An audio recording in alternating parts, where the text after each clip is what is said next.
guys, welcome back to another episode of Something Super Podcast. I'm Steve. I'm Mark. And I'm Jay.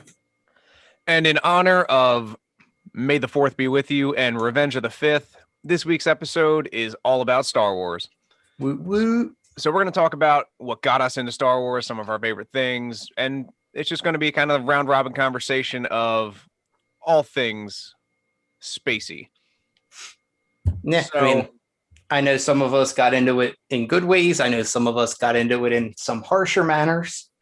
yeah, whether you were a child who loved the concept of a laser sword or, someone in your early A adult years. 25-year-old who got bullied by his best friend into watching the movies. And you're better off for it. Absolutely. I'm not mad about it. I'm going to be honest here. All right. But one of these other two hosts definitely bullied me into taking 2 days off of work to watch all of the Star Wars movies. It's not bullying if there's a good outcome. It's called negative reinforcement, Jay. Correct.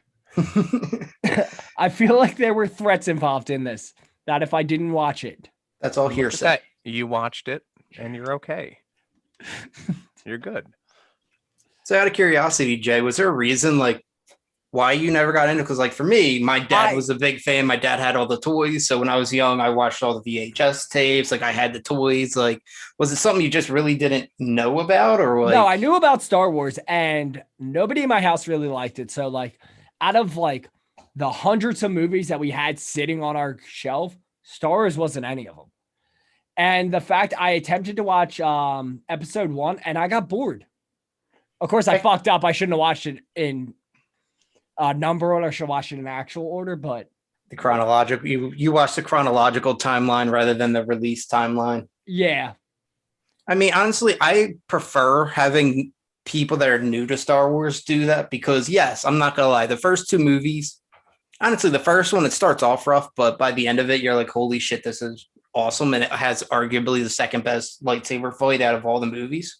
Well, it also has my favorite character in it out of all the movies, but it's only because I love Liam Neeson. Oh, okay. You're going Qui-Gon. I thought you were going to say Darth Maul. No, Qui-Gon. I do like Darth Maul a lot. He is probably one of my favorite villains. It's just hard to beat General Grievous. Well, do you know... four-arm lightsaber battle is fucking legit. Well, you want to know a little bit of a fun fact? I mean, it's something I read. So if I'm wrong on this, guys, and you're out there listening, please correct me. But you want to hear a fun fact about the Darth Maul character in episode 1? Sure. Hear it. They were originally going to cast somebody else other than Ray Park. Ray Park was just going to be the stunt double and instructor. And then once he was actually training with Ewan McGregor and Liam Neeson, they were like, holy shit, why are we going to waste time finding somebody else? Let's just make him be it. And that's why he really doesn't have that many lines, is because they were like, fuck it, we're just going to make this stunt double a main character. I think he literally has 3 lines, I think, in the entire movie. Yeah. But I mean, that's honestly, be good at what you do and good things will come. Like that, I've not seen a more masterful lightsaber user ever. Just the way that he does it, it's never been done like that before, and I don't think it ever will be done like that again. Well, he was just a martial artist who was he trained with a staff, and that's all double-ended lightsaber is just a staff. So, I mean, it fell right into his wheelhouse. But, I mean, me personally, I give major props to my personal favorite Star Wars fight is Anakin versus Obi-Wan in episode 3. The emotion behind it, the choreography of it, just everything. And the fact that it's actually Hayden Christensen and Ewan McGregor for 99% of it. Yeah. It's ridiculous. They literally it took them, I think, 4-5 months, training every day to prepare for that fight. But I mean, that's me personally. I think Revenge of the Sith is the best movie out of all of them, with Empire Strikes Back being a close second. And I know I'm going to get a lot of ridicule for that because everybody hates the prequels, even though for me, don't get me started on the Disney ones, please. Well, yeah, we can all just kind of agree they're all shit. Episodes 7, 8, and 9, there was so much Why, potential Mark? for They're the storylines they best could have ones. did, ways they could have took it, and they just ran it into the ground. Now they're redeeming themselves with Bad Batch, and Rogue One was a great movie. I refuse to even watch Han Solo, to be honest, because I don't want it to tarnish any opinions I have with Harrison Ford playing the original Han Solo. And the one thing I always wonder, is it Han or Han? I think it's Han. He Because even in says the Han. well, through the original trilogy, they all say Han. Like they all say Han Solo, and that's why I know you can say it really either way, like it's pronunciation, but no, I mean, I'm someone who my dad was a big Star Wars fan. My grandparents had the original trilogy on VHS. My dad had the Clone Trooper action figures, the Millennium Falcon, a couple of TIE fighters, an X-Wing, which to me, I think is the greatest design of all the vehicles in the series. I just absolutely love it. Next to, I forget the name of the ship, but Boba Fett's ship. Oh, I can't think of the name of it off the top of my head, but Slave One. Yes.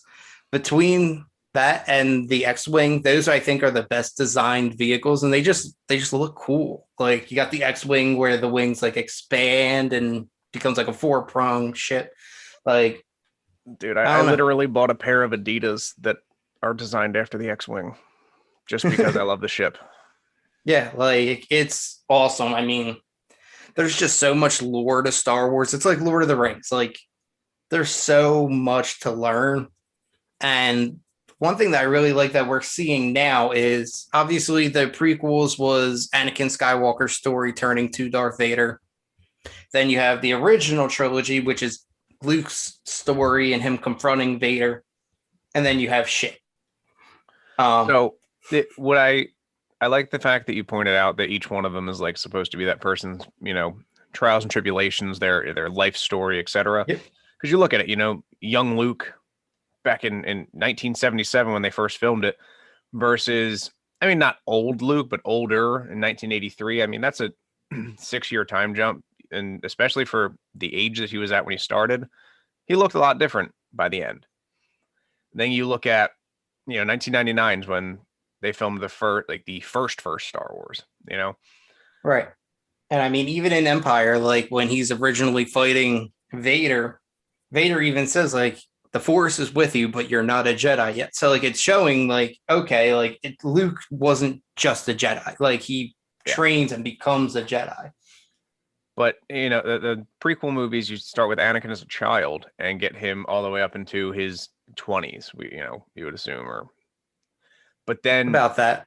The third trilogy, which is the Disney trilogy, Rey is like the same. I mean, what does it happen over like a month? I don't even know. I watched them all once and I still can't get that taste out of my mouth. Well, and that's the thing. It's you watch Luke grow from a young man into a young adult. He becomes one of the arguably strongest force wielders in the galaxy. Anakin, from a literal child to, Darth Vader. And then you've got Rey, who I'll give it 6 months max. You don't see the characters change that much. Like there's not enough character growth because there's not enough time in between each movie.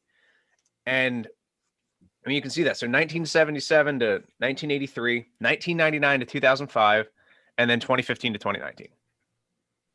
For me personally, if I were Disney, I honestly probably would have went and either told Maul's story after episode 1 as a trilogy, or I would have went into like a maybe Old Republic. Like we had the video game Knights of the Old Republic. I know they're getting either to redo it or are they redoing it or are they remastering it? No, I think they're redoing it. Okay.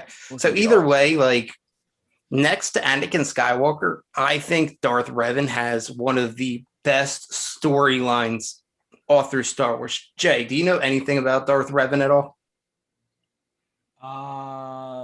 I've heard talked about, but I don't remember it all the top of my head, honestly. So basically his whole story is, I forget how, but he's in some kind of an accident where like he's a Sith apprentice, I believe, who gets into some kind of an accident, like loses his memory. Okay. and ends up becoming a Jedi. But then the stronger he gets with the Force, it starts clicking that like something's not right because he's a Jedi that can use the dark side of the Force. So But then he has like flashbacks, right? Yeah, and then he starts having flashbacks and things like that, and then eventually he becomes, I believe he becomes kind of like a gray Jedi. Like he's not a full Jedi, but he's also not a Sith Lord. But like just the story it tells, because here it's one of those stories where you're following the villain, but you don't realize you're following the villain Yeah. because he doesn't know. So if you've ever watched Memento, it's kind of like that. Like he's looking for this killer, and it turns out like it was him the whole time, but he's got short-term memory loss, so he doesn't remember what he did. But yeah, that's honestly one of my favorite Star Wars games. And whether they remaster it or redo it entirely, that was a great one, story, and two, like the gameplay was good. I'm not a huge fan of turn-based fighting, so I could take it or leave it. But basically you're going around trying to discover, memories from your past that you're like crash landed in like an escape pod. And then you're like meeting all these people, and it's all, decision based in the game. So how you respond to people, how you act with people, that changes your light and dark side. Then you can actually, it's kind of hard because I tried it once. You can be light side, but it's so easy to go to the dark side. My dude looked like a fucking snake. He was like white skin, yellow eyes, ruler of the galaxy. I'd be evil. I'm evil in every game I play. Oh, it's so easy to be evil in this game, and that's because you're supposed to be evil. But like, I didn't realize that. I thought it was just fun to be bad. well, let's put it this way, and let's be honest. Like in anything, the bad guys usually have the cooler toys and the better powers. Fuck yeah, they do. Plus, it's fun to be evil because I got to be nice to fingers. people in real life. For real, like you could literally just be like, "Oh, you're not gonna give me this 2-for-1 deal because the sign was in the wrong spot." Lightning burnt to a crisp. Yeah, I remember. You guys remember the game Fable? Yep. Yeah, actually, I don't think about I've that. ever played that game where my guy did not have fucking devil horns. Yeah, Well, we actually- talked about that the other day too. me and Steve, I was saying to Steve that I would love to see like the Jedi Fallen or Star Wars Fallen Order game, something along that, like an open world type, where it has that kind of a playability where it's like how you interact with other characters and how you decide to choose to go about doing missions changes, whether you're going closer to the Jedi or closer to the dark side, or not even that. Like you just pick what race you want to be, whether you want to be a Wookiee, whether you want to be human, whether you want to be whatever, you name it. You could be, I'm trying to think of some of the other races off the top of my head, and Star Wars, there's so many. Twi'leki, I believe. Yeah, you could be Twi'leki. Like there's so many different routes that you could do a game like that I think would be Mandalorian. Yeah, like it would be awesome. And I mean, from what I heard, they're starting to put a Mandalorian game in process, even though there was already the Bounty Hunter game where you played as Boba Fett, I believe. I always forget if you played as Boba or Django, because I know Django didn't really do. No, I think it is Jango. I'm trying to think about it. I believe it was like silver and blue on the cover. And that's what I'm thinking. But either way, like I would love to see a game with like that style of like a layout. But so Jay, when you first started watching the Star Wars movies, and if you've watched any like since, what was like your reaction? Because like you said, you weren't a 4-year-old child that was like, holy shit, this is awesome. You're like 25 years old where you're like, all right, I know this guy can lift things with his mind. All right, I know this guy can't shoot. It was like it was awesome even watching it for the first time. Like obviously I knew like the big reveal from the first fucking movie that Darth Vader is Luke's father. Did you see Palpatine becoming the Emperor? No, I did not. That one because I know that's the twist that usually gets everybody in the prequels is, I mean, honestly, once you realize it, you're like, oh shit, you can see it from like episode 1. You're like, okay, this dude's like, even in episode 1, he gives off like evil vibes. A villainous vibe. Like he's just kind of menacing. But what really stuck out to you? Like, it doesn't have to be from the original trilogy. Like for me, I personally prefer the story of the original trilogy. Yes, the acting's not that great, and Anakin hates sand, and I know all that. But like for you, What's like what was your, like, I know everybody that doesn't really know Star Wars is like, oh, like Luke, I'm your father. Like, Yeah. that's like the line. But like, Incorrect. It's- That's not the line. no, I know it's no, Luke, I am your father. So, Jay, I'm kind of glad I made you watch them I'm kind of glad you made me watch them too. because it's. I mean, I didn't force you to watch the last three, so that one's on you. That But one's on Lexi. Yeah. And her parents. that's fair. I'll say because we lived together when the first one came out, so I Did definitely we? didn't force you. Yeah, 2015. Oh fuck. Yeah, we did live together. Yeah, like I That might have remember been that might have been our rough patch. Yeah, well, that's why you watched it more than likely. I remember going to theaters in 8th grade to watch Revenge of the Sith and was just awestruck by the CGI, the acting, the Wait, I mean, can we it's talk just- about the fact that you got a cool fucking trip and I never got any of those ones? I got to go see Harry Potter when I was in school. That's bullshit. I used to have to take days off of school to go see Harry Potter. Nah, man, so they forced us to read the book in 3rd grade, and I think in like 5th grade or so they brought us to the movie. I was gonna say we didn't go see it as a school trip. I'm just a nerd who went to go see it with my dad because we were both I Star thought Wars you meant fans. as a school Oh yeah, trip. no, I definitely thought you meant school trip too. I was like, Oh, I'm fuck. sorry. No, that was just age. No, that's just age group. I was Oh, 8th okay. grade. Like that's when it came out. I But thought you meant you went as a school trip. I was like, that's fucking bullshit. I never. no, got we school went to trips go like see that. movies like Radio and Remember the Titans. And That is a we- great movie. That is we- still one of my favorite movies. We watched Remember the Titans every year. That and Mean Girls. Why Mean Girls? Because- It's about your school. Tina Fey went to Upper Darby, so Yeah, I know. It's about your school. Dude, I forgot. yes, it is. I remember every Christmas concert while we would be wait. I was in band and we'd be waiting to go on. They would play fucking A Christmas Story on replay Oh, all the time, and So I it's- hate that movie. Like Wait, it's you were in not a good band, Mark? movie. Yeah, I played trumpet. Seriously? Yeah. 3rd grade up until now it's not like I forgot. Like the first song I learned how to play was the Imperial Death March. That is fucking fantastic. nothing wrong with that. Oh, yo, you guys want to hear something actually kind of funny now? So my grandmother's ringtone whenever she texts me or calls me, if my phone's actually on ring, is the Imperial Death March. That actually makes sense.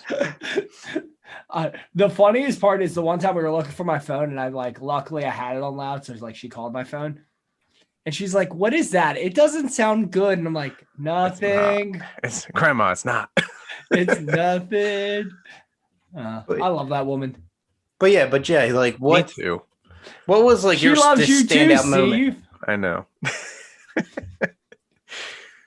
What was one of your standout moments of from out of all the Star Wars movies? What was like the one that you thought was like that is the coolest moment out of all these movies? I don't think I have a coolest moment like singularly.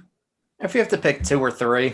I love the lightsaber fight between Quan Jinn and Darth Maul. That was dope. Most of my cool moments were all just the lightsaber battles. Honestly, Yeah, I mean I thoroughly enjoyed the General Grievous one versus Obi-Wan. that was an awesome fight. Obviously, you already hinted at the Anakin Obi-Wan. Obi-Wan fight, which was great, which also proved how fucking what's called hypocritical Obi-Wan is and how much Anakin thought he was better than Obi-Wan. Well, what do you Because- mean by it shows Obi-Wan being hypocritical? Because in the very first movie when he fights Darth Maul, he's on the low ground and does that same move that Anakin tries to do and kills Darth Maul with it. So you do realize that like that's why he did that, right? Yes, I know. Anakin was trying to prove that he's better than Obi-Wan and that he could do the move even better, and that got him killed. Now, the thing that like annoys me about that is like I love the way they did it, like, but there was so much more land. Like if Anakin just waited like 5 seconds and just went a little bit more up that lava river, he could probably just jumped on an even ground and continued to fight. Hey, But the one thing I do love you about also it, know Anakin is just the most impatient human being on the Yeah, planet. he literally does everything based on emotion, which is why he turned to Yeah. the dark side. I mean, let's be honest. I mean, he kind of got pushed to the dark side if you really want to go down that road. Sure. Like the Jedi did. He literally went to Yoda and said, dude, I'm having nightmares about my wife and my mother being murdered. And Yoda was like, man, I don't give a fuck about your family. Yeah. And then fucking, Nick Like- Fury was like, nah, you don't belong here. Yeah. we Yeah. let Then, you I on the mean, council. You're not a master. now, Fuck don't you, get dude. me wrong. He did the right thing. He went and told Mace Windu about about Palpatine. And had he just stayed there, he probably would have became a master. Like that, yes, he is very impulsive. But what it shows, though, is in that fight with Obi-Wan versus Anakin, it shows Obi-Wan became and actually was listening to Qui-Gon, and he was taking his learnings to heart. And that's why he was so blinded to what was happening with Anakin, because the whole thing with the Jedi is cut loose of your feelings so you can see everything objectively. And he obviously had a soft side for Anakin. And Qui-Gon had that same soft side for Anakin and Obi-Wan. And I mean, I've watched a lot of theories where had Qui-Gon not died, Anakin probably never would have turned, Why? because Qui-Gon probably would have took Anakin as a Padawan, not Obi-Wan. And where you see in like episode 2, where Obi-Wan's kind of still stricter compared to episode 3, where it's like, okay, now they've been through these battles. And if you go and you watch Clone Wars, like you actually see him and Obi-Wan interact more on the battlefield and their relationship grow there. But the fact that Qui-Gon from the get-go was like, hey, we like, you have to use your emotions, but you have to use them smartly. All right. I could see So that. so once Anakin starts getting like all this manipulation done to him by the council, by his Palpatine. by Palpatine. Goddamn Palpatine. I mean, Palpatine was smart. He did everything he needed to do. He controlled the war from the beginning. And then once he won the war, he was like, okay, I saw how easily clones can be programmed by the Kimonians to just follow orders blindly. I'm not taking that chance. We're going to deactivate all the clones and we're just going to get real people to enlist. Yep. Which is actually right where we fall into the Bad Batch. Yep. Like it's Which, literally like the beginning of the episode is Order 66. yep. I mean, Clone Wars ends with Ahsoka's point of, and that's what I like now is we're getting all these point of view. So you got bits and pieces of like what happened in episode 3. It cuts to like each Jedi's execution, ending with the fight between Yoda and Palpatine. Well, I should say Sidious, and then Obi-Wan and Anakin. But then you have like you see Master Plo get taken out. You see all these other people that get taken out. But now we're seeing it from at the end of Clone Wars. You see Ahsoka's point of view and where she was and how she survived it. Now in Bad Batch, you see Caleb, which is actually Kanan from Rebels, and you're seeing his point of view of what happened. And I mean, I think it's Rebels where you meet up with Rex again. Yeah.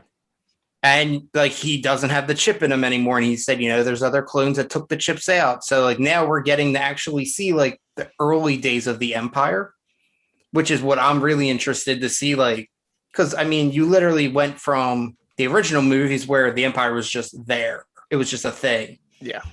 And then you see episode 1 where you have the separatists and all that, but you never really see the transition from, I mean, you have the classic line, like, I will be building the first galactic empire. Like, but we never see it actually get built. We just see, okay, 1 minute's there, 1 minute's not. I mean, yeah.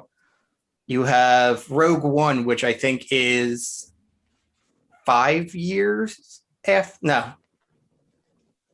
It's either like 5 or 15 years after episode 3. You had, I think that's really like the only one, because then Rebels, I think, is 15 to 20 years afterwards. And The Mandalorian is 20 years afterwards. So even in all those timelines, like the Mandalorian is after episode 6. Because the Empire's still kind of there, but like they're not really what they were. But either way, we never got to see how the Empire got built. And now that they're going into the Mandalorian, I mean, we're going to have a whole episode about the Bad Batch and all that. So stay tuned for that stuff. But I mean, and we already have episodes where we cover the Mandalorian seasons 1 and 2, but there's a lot of themes now that we're starting to see cross over. And I'm excited to see them build Star Wars into an MCU like universe where you're getting all these different point of views. Yeah. And that's, I watched the Bad Batch already. I thought it was good. Jay, I know you said you haven't watched it yet, but so other than the art style and the writing of it being the same as like Clone all of Wars. its Clone Wars and all of its like predecessors, like it's good. And I was pleasantly surprised by the fact that it was an hour long. It gave me a lot of information that I needed, as far as what's going on, because you know the story of Order 66, but you know it from other people's perspectives. And now you're seeing it from the quote unquote Empire's perspective, even though these guys, because they are like defective clones, don't have the chips in their head. And that's like something that they've sort of harped on the entire first episode. Like, oh, your fighting style is, erratic. Well, yeah, that's what we do. And they all have genetic mutations. So they do have the chip, but I believe the DNA mutations affected the way the chip performed. Okay, so Because that would explain that's Crosshair. why Crosshair his turned on and worked, because he's the closest one to being like an actual soldier. Like you could I would argue Hunter, but I mean it's see Hunter to me is more of just like, I would put him more as like, I feel like he's more of like, because they were designed to be the perfect unit. So each one had a task that they were good at. So Hunter for me was more of like a tracker. Yeah. Like he would be good at scouting and doing all that. You got, oh my God, he's my favorite member. I can't remember his name. The fucking big dude. Wrecker. Oh my God, I love him. He's Jay, fun. I'm telling you right now, dude, watch the Bad Batch. This dude Wrecker literally is just a fucking bowling ball. He's like the fucking I will Hulk. probably watch it tonight in class because I'm not going to do anything in class. Yeah, it's like, I mean, it's so good.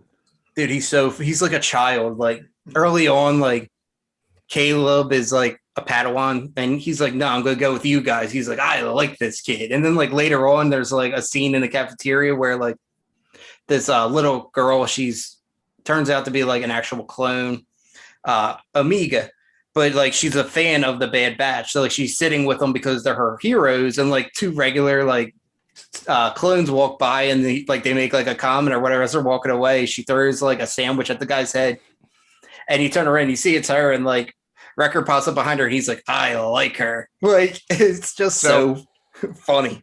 Is it her name is Omega, like it's spelled Omega, but I think because she has like such a deep Australian accent, the pronunciation of it gets me like every time. So I think it's supposed to be Omega spelled Omega, because I know in the comics there was a clone named Alpha. Because like obviously in Clone Wars you have Delta, you have Echo, you have. So that would make sense. Alpha was the first ever clone, and Omega was the last clone. And that's what I'm thinking is going to happen, because at this point they're going to start deactivating the clones, and you even see Tarkin come in and he's like, yeah, we're probably going to be like shutting it down. And they're like, well, we have a contract. And he's like, your contract was with the Republic, which is no more. Yeah. That's your fucking and dick. I'm excited. And like, that's something I never even thought about watching the movies, was like, what happened to the Kaminoans? Like on Kamino, that's where you make the clones. If you deactivate all the clones, like the fuck happened to them? Yeah. I mean, this is a completely different look. I like it because it gives you a deeper story. Again, we know the basics. We know what they've given us. They've brushed over a lot of things, but this is one from the, I don't want to say dark side of it, because the Bad Batch, like they're not actually bad guys. But on the flip side of that, like it shows you from the Empire's perspective, which I think is really cool. And that's something that you don't get much. And at least in the Star Wars world, I know they have a Star Wars series coming out that's about like dark side powers. So I'm super excited for that, because again, we know what they give us. We know a lot about the Jedi, not enough about the Sith. No, and I mean something They're I bad really people. They are not. Well, they don't think they're bad people. well. Here's the thing: bad, like They'll good and ruin bad is a everything point to of the villain. well, good and bad is a point of view. Correct. Especially in this, like in this universe, it is 110. So like that would The be cor- like the government. Like the empire is really the government. Like I just call it what it is. Yeah. And then these people are rebelling against the government, and telling the government that they're wrong. I mean, the perfect example of that, honestly, is right before Anakin and Obi-Wan fight. Like Anakin, the Sith are evil. Well, from my point of view, the Jedi are evil. Like it's all how you view the world, and like I mean, don't get me wrong. Like I don't agree with like a global takeover, but I mean, Well, Jay, let me pose it to you this way. You're never allowed to find love. You're never allowed to settle down and have a family. Does that sound like you're not allowed to have attachment to anyone? You're not allowed to care about things. That's the Jedi. So, again, it's all about Meh. point of view. I don't like people anyway. Yeah, and that's fine. Well, then would you not make a good Sith? Because then you're taking people out. I would. It's the paradox here. I would. I'd be. and then I you have feel the like gray I'd be- Jedi Yeah, that are just in the middle, and they're like, look, whoever's has too much power, I'm taking out. I don't care if you're Sith or So- Jedi. Could you argue the point that technically the gray Jedi are the good guys and everyone else are the bad guys? Yes. I wouldn't necessarily say they're the good guys. I'd say they're probably the most morally centered. Well, Yeah, which I mean, makes that them the good guys. Yeah, I mean, at least for this argument, like I would say that they're better than the Sith or the Jedi, because again, the Jedi, like you're That's fair. pretty much, it's like a militant, and then the Sith, they're like complete. And what's funny is, so the Empire is like the military and the government, and then like the rebels are just like a ragtag group of people. But then you look at the Jedi, who are very militant, and then the Sith, who's just like a ragtag group of people in regards to their rules. Like the Sith don't really have rules. They're just like, yeah, be fucking bad, go murder people. I don't care. Hey, there's a whole thing of younglings over there. Let's make it disappear. See, I'm I a would fan call of the Sith. See, I I would wanna- call the Gray Jedi more like they're more, I feel, anarchist than they are.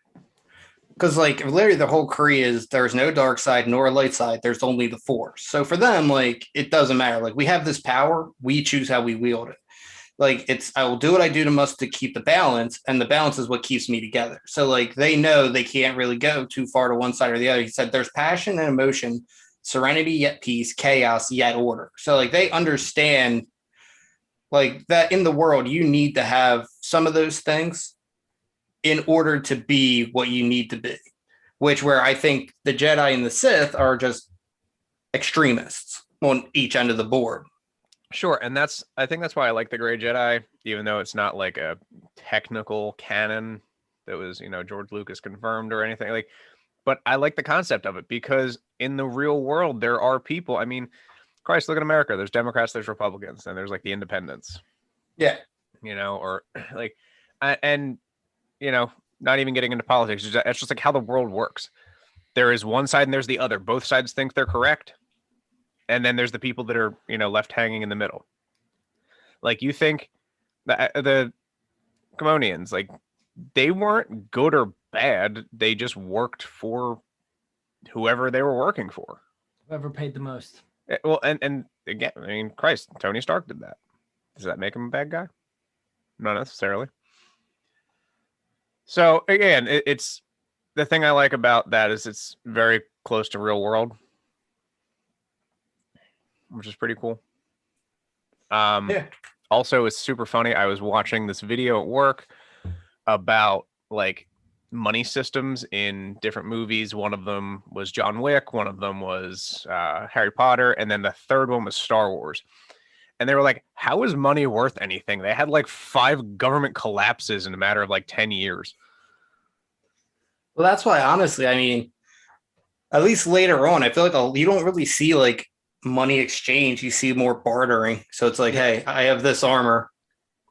Here you go. I mean, that's the best way to go about it. And like, obviously it was, in the wizarding world, they're like, they don't have like PS5 and iPads and shit like that. Like they mostly just buy candy and brooms. And I was like, yeah, that's fair. And then John Wick, I think it was the money's based on your reputation. So like, it's not really worth shit if you're not worth shit.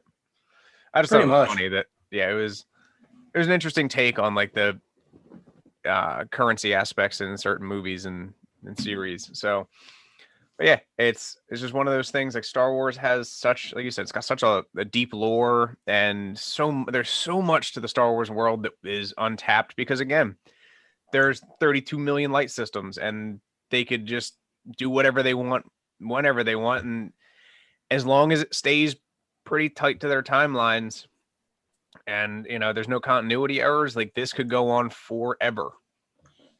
And Jon Favreau, let's just figure out how to clone him now. And Christ, make Jon Favreau clones for the rest of time. I'm cool with that. Just keep him in the Star Wars universe. No, I mean, I completely agree. Like, we could literally just drop comics and everything, and this could literally just be a Star Wars podcast, and we would have material for 900 years. Like, there is so much to it. But Jay, if you want to do, like, I don't know if you already know the story of the Rule of Two. Yeah, I do. There can only be master and apprentice for the Sith. But so, I mean, do you know the story behind why there's the Rule of Two? Oh, isn't it because there was originally more than that, and then there ended up being a big battle for who was actually running the Sith? So I don't think it was necessarily a big battle. It was originally there was 10 Sith with 10 apprentices, and they literally just kept assassinating each other. Yeah, like the apprentices kept assassinating their masters to the point to where it was like, okay, like we need to calm this shit down. So they're like, whoever's the strongest Sith, you're going to be in charge until someone can overthrow you. And whoever your apprentice is going to be your second strongest Sith. And ideally, they're probably going to be the only ones who can overthrow you. But like just the history behind it's such a fun story. And I would love to have a movie just solely based on the original Sith. Like we get the Jedi, we had a lot of interaction with the Jedi Council. And I mean, through all of the Star Wars media, I mean, Palpatine goes through so many apprentices. You got Maul, you got his brother Savage Opress, you had Ventress, you had Count Dooku, Anakin. I'm pretty sure there's probably a couple others in between there. I mean, technically, I wouldn't call him an apprentice, but even Grievous held kind of like a higher title amongst the Sith. But like, it's just there's so much lore to the dark side that I don't know. I just really want to see them start digging into that part of the Star Wars lore, so you can kind of get a better understanding. Because it's like, yeah, the bad guys, yeah, we know how evil they are, but it's like, why? Why are they that way? And it literally just comes back to point of view. Every great villain believes that they're the hero of their own story. Oh, yes. And that rings true to pretty much everything. I mean, we could talk about that for 900 episodes. Like, yeah. And my favorite. The only one that doesn't ring true for, I would say, is the Joker, because I think he just does shit because he can. Yeah. He's a little crazy. He's a little bit out there, but I mean, you watch any movie, whether it's comic book related or not, and if you add all the standout villains, Thanos, he was, in his mind, he was doing the universe justice. He was doing what needed to be done. He was the one who could make that sacrifice. I mean, in Black Panther, you had Killmonger, who he believed he was the rightful heir to the throne, and all that. Like, you have all these characters where they're doing the right thing for the wrong purposes. Oh, yeah. I mean, so Thanos, it's like good initiative, bad judgment. Like, I like what you're thinking. The world is way overpopulated. There's not enough resources for everybody. But like, instead of saying like, oh, I'm going to Elon Musk this shit and like move half the people to Mars, we'll figure it out later. It's like, no, I'm just going to kill half of them. Well, Carly from Captain America: Winter Soldier was the same way. Good initiative, bad execution. I mean, she was basically just like fucking wish Thanos. Like, she didn't have the Infinity Stones, but she wanted the same outcome. But is she wrong? No, I'm not. Listen, we should be able to pick and choose who gets killed. No, be like, that person's shitty. That's just like mass genocide. Be like, that person's kind of shitty. Let's get rid of them. See, if I was Thanos, like rather than snap away half the population, I would just snap to have double the amount of worlds in the universe. Or like double the size of the Earth. Maybe I don't. And again, that's not as fun. There's no Right. There's no no. one's. I would do exactly what Thanos did, but I'd pick and choose who goes. Well, I you know, mean, I think he does so to some degree because, like he said, "I like you, Stark. I'll make sure that you survive." So I think he did pick and choose certain people, but obviously not like everybody. Like I think he did have. I would pick and choose so everybody would be like, "You seem cool. You can stay.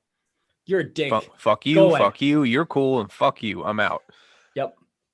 But yeah, no, it's Steve be gone. Steve's first one out. I'll remember that. Go edit your own shit. I love you, buddy. I'm only kidding. But I think my favorite thing that Star Wars, the universe itself is doing currently is they're giving us the backstories that we've asked for. Yep.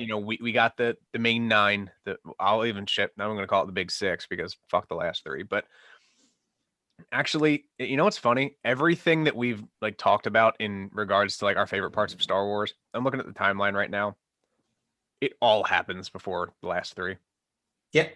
So let's just not even recognize those ever. Well, you gotta admit though, the fact that you find out Rey is Palpatine's granddaughter was kind of like even caught some people off guard, but yeah, but she wasn't even like a great surprise.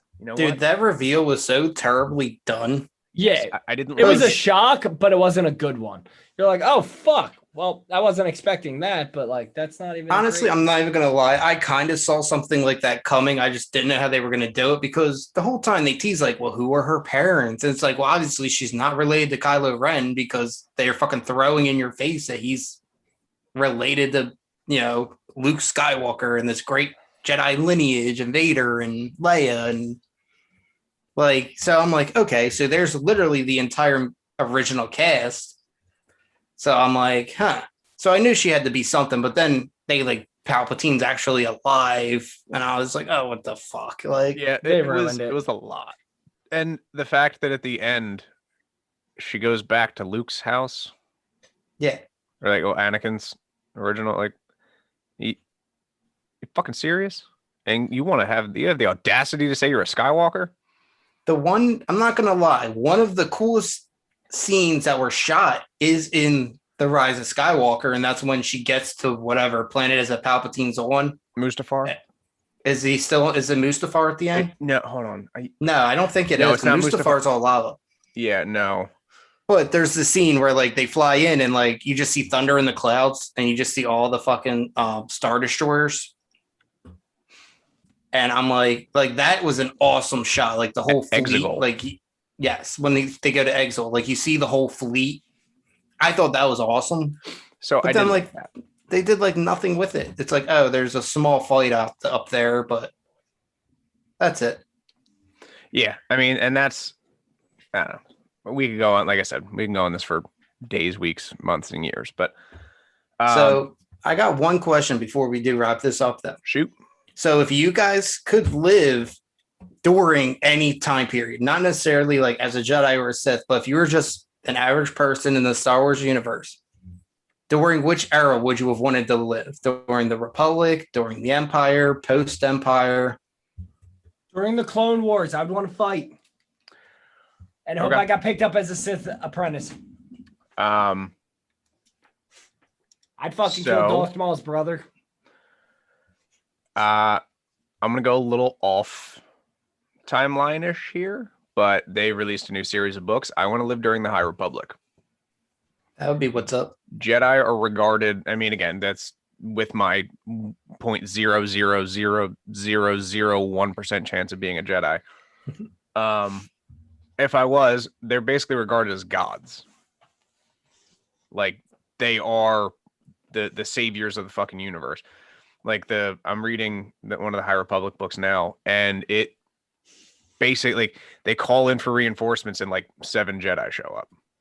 And they're like, all right, we're here to fuck shit up. Let's do it. Oh yeah, no, totally.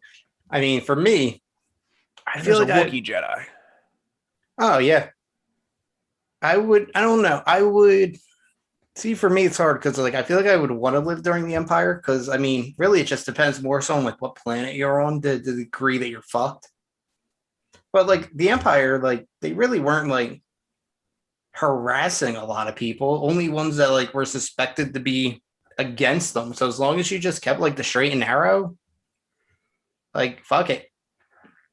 Yeah. I want to be a Sith. I just want somebody to piss me off and just be like, lightning. All right. So So you want to constantly be looking over your shoulder for the next person that Yeah. uses the dark side's going to murder you your entire whoever life. your apprentice is, you literally tell your apprentice the story of how you murdered your master and expect him not to do the same. No, I wouldn't tell him the story. I'd be like, hey, you get too good, shock you in the face. You're dead. New apprentice time. All right. I have one last question before we wrap up. You act like I'm not a sociopath that would kill my own apprentice like every 2 weeks. Oh god, that's so much work. Why? All No, I'm it's not. picturing- It's fucking lightning to the dome piece. Yeah, I understand that, Yeah. but like you got to find a new apprentice. So first of all, like there are only so many force wielders in the world. Like you got to find a new apprentice, and you got to make sure that they're dark, and then you got to like make sure that they're not like a spy, and they're gonna fucking turn on you. And there's just like again, like I wouldn't want to look over my shoulder. They wouldn't get a chance to turn on me. I'll fucking would- kill him after 2 weeks. Jay would have his own reality show called The Sith Apprentice, where he's Yeah. pretty much Donald Trump, just you're fired, and then just electrocutes them, bring in the next guy. Death. All right, so my last question for you guys before we wrap up: if you could pick to be a race in the Star Wars world, what would you choose? Ewok. I mean, you are an Ewok, Jay. So Jay, let me just get this into perspective really quick. You want to be a Sith Ewok. He wants to be the angriest teddy bear in the planet. You want in to the be galaxy.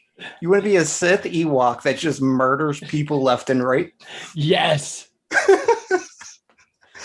Jay's the Chucky doll of the fucking Star Wars universe. And I just like how you didn't even second guess that. You literally, Steve wasn't even done the question. You're like, Ewok. Let's see. I fucking love the Ewoks. They're little violent teddy bears. They're the greatest things ever made. Honestly, though, if I could be any race, if I couldn't be like a midi-chlorian being, kind of like what Anakin was, I would like to be a Mandalorian. Yeah, I was gonna say you can have the midichlorian in you. I don't give a shit. Pick any fucking anything. Well, I mean, Palpatine basically Jesus Anakin, just zoop. But I would probably go Mandalorian. Okay. I think that Mandalore has an awesome history behind the planet itself. They're tried and true warriors. I mean, they have codes of honor. Like, they are your knights through this in the Star Wars universe. Like, that's what they are. They're basically just knights. Yep. And I think that's awesome. So I'm going to agree with that. And I was also going to pick Mandalorians, but that's for a completely different reason. Why is somebody else picking Ewoks? I don't think anyone else wants to be an angry teddy bear. That might just be a you thing, and that's cool. No judgment here. All Come on, races are welcome. tell me that at our would not bar. be the funniest thing in the world if you just see a little Ewok running around with a fucking lightning finger, just like shocking the shit out of people. Actually, Yeah, I lied. I would probably want to be Dathomirian. What the fuck Okay. is Dathomirian? Basically, it's the Savage Press and Darth Maul's race. Yeah, I mean, Ah. their fucking skulls are badass. They're pretty That is fucking kind of cool. I'm like- not against that. I mean, it would kind of suck because like the women run that race, so the boys are kind of thrown out in the wild and meant to fend for for themselves to survive. That's fair. But they're also one of the closest link to the dark side, so like it comes to them more naturally than others. I mean, fuck it. I'm about it. Like I said, I'd choose Mandalorian. It's a little different. I like they're like the Spartans of the fucking space. Yep. I'm also And- not against being a Wookiee. So you either choose tiny teddy bear or giant teddy bear. Yeah, well, a Wookiee, I could just rip your fucking arms off. That's fair. But you I'm can't- sorry, I still just can't get the picture of a tiny ass little Ewok sitting on the throne in the Death Star. That's how I assume they talk. I don't know. But Mark, Oh, God. knowing me as well as you do, because obviously you and me have been friends for the last 12 years ish. about that. Yeah. Yeah. Does it actually What? shock you? No, it doesn't. What shocked me was just how quickly you. That Yeah, was like You off didn't even the fucking let me rip. finish. You were like, yep. Ewok. You Like- literally went on a 12 to 20-minute just rant about how you would murder your apprentice every 2 weeks. And then you jump to the cutest little critter that uses sticks and stones literally to fight wars. So And also think about it. I'm little enough that I could be easily stealthy. Everybody will never think I'm evil because I look cute as fuck. Jay would escape the Death Star before it blew up by crawling through the air ducts. yes. Yeah. They I literally actually- could crawl in the air duct that Luke shot the thing in and just Yeah, I like was gonna hold say, it and be they- like, bah, Luke didn't actually shoot a missile in there. He shot a tiny Ewok and he was just riding a missile. All right, let's wrap this up. All right. So real quick before we do our little outro, my reason for picking Mandalorians is because they use shotguns against the Jedi. You and guys the like best car. shotguns. Yeah, because they know that they can deflect blasters. So what are you gonna? They're gonna like shoot real slugs at Jedi's, and then the Jedi's gonna go to deflect it and make shrapnel. Yeah. That's That's my smart. reasoning. That's one of my favorite stories. Plus, I'm a huge fan of the heavy gunner Mandalorian. But all right, so that being all we have for today. Happy Star Wars week, month. Happy Star Wars every day. Fuck it. May the fourth be with you. Yes, and also with you. So that's all we got for today, guys. As always, thanks for listening to us. Check us out on Anchor. Thank you for hosting us. All of our major streaming apps at Something Super Podcast on Instagram and Facebook, at SS Podcast 52 on Twitter. Give us a like, give us a follow. Let us know what you think of our podcast. I'm Steve, I'm Mark. I'm Jay. and we'll catch you guys next week.